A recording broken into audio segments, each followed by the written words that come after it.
이어서 마지막으로 그 문현아 박사님께서 그 국제이주와 돌봄 노동자를 위한 재원이라는 제목으로 아직까지는 좀 낯선 개념이긴 합니다. 그렇지만 이제 향후 한국 사회의 돌봄 문제 해결을 위해서 중요한 함의를 가질 수 있는 이 이주 돌봄 노동에 대한 말씀을 해주시겠습니다. 네, 저는 원래 4가지를 준비했는데 진미정 선생님께서 돌봄 분야를 얘기해 주셔서 3가지로 줄었습니다.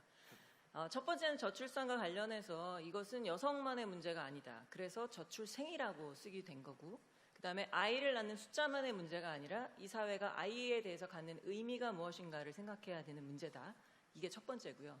두 번째는 돌봄 문제인데, 이 돌봄의 문제가 그러니까 자세히 말씀하셔서 짧게 하면 아이를 낳는 거에서 끝나는 게 아니라 이제 시작을 하는 거죠. 아까 김영희 선생님께서 육아라고 말씀하셨는데 키우는 문제가 훨씬 더 심각하게 대두되는 문제다. 그러면 이 전지구적인 글로벌 사회에서 이제 제가 맡은 부분은 한국 국민국가의 틀을 넘어서서 좀 글로벌한 전 세계 차원에서 이 돌봄과 저출산 이 문제가 어떻게 돼가고 있나를 보는 건데요. 그동안 이제 소위 미국이나 유럽 중심에서 선진국 여성들이 특히 아시아에서는 일본과 한국, 홍콩이나 말레이시아, 싱가포르 같은 도시에서 소위 선진국가에서 여성들이 전문직으로 나가고 시장으로 진출을 합니다. 그러면 비어있는 공간이 가족이라는 공백으로 보다 낮은 경제 개발 단계에 있는 나라, 이를테면 홍콩 같은 경우에는 필리핀이나 인도네시아의 이주 여성들이 들어와서 이 가정이라는 공백을 메워왔던 현실이 존재합니다. 이것을 학자들은 글로벌 케어 체인, 그러니까 글로벌 전지구적 돌봄 사슬이라고 불렀는데요.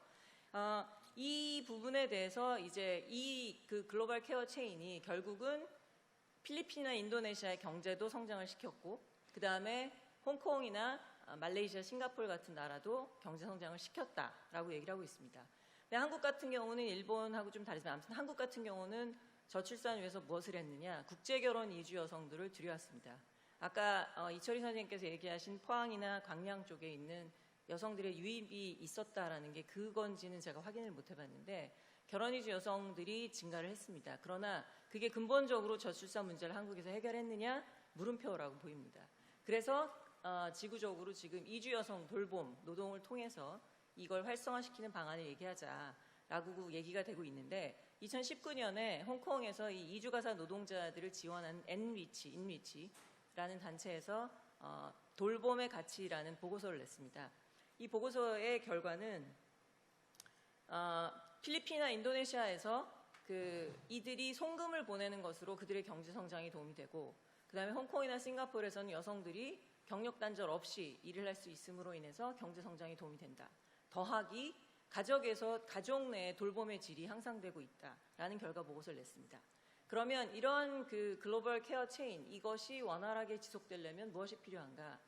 이주 여성 노동자들이 와서 노동을 할 때 안정된 노동 조건이 보장되어야 하고, 그 다음에 그들의 또 하나 중요한 건 그들도 가족이 있는 존재들입니다.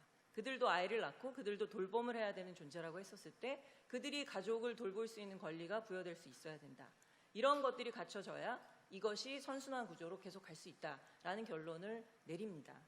그렇게 봤을 때 저는 이제 3번째가 끝나고 4번째 혹은 3번째 G20가 2018년에 내건 구호가 공정하고 지속 가능한 발전입니다. 이렇게 봤었을 때 저출산은 저는 공정하고 지속 가능한 발전이 없는 한 저는 불가능하다고 생각합니다. 그러려면 저출산을 위해서는 돌봄이 공정하고 지속 가능한 발전 모델 안에 같이 포함되어야 되는데, 그러려면 분배를 어떻게 할 것이냐, 돌봄의 부담, 돌봄의 책임을 사회적으로 기업과 정부와 혹은 개인별로 어떻게 할 것이냐인데, 기본적으로 남성과 여성이 어떻게 분담할 것인가, 그 다음에 기업과 국가나 사회에서 어떻게 분담할 것인가, 그 다음에 아까 말씀드린 지금 케어 체인에서 선진국과 덜 선진국인 국가에서 이 케어 부담을 어떻게 공정하고 지속 가능하게 나눌 것인가, 이게 저는 굉장히 중요한 틀이라고 생각하고, 이걸 기반으로 갖고 있어야만 저출산이 실은 한국만의 문제가 아니기 때문에 전지구적인 맥락에서의 문제 해결을 풀어가는 실마리가 될 수 있다고 생각합니다. 감사합니다.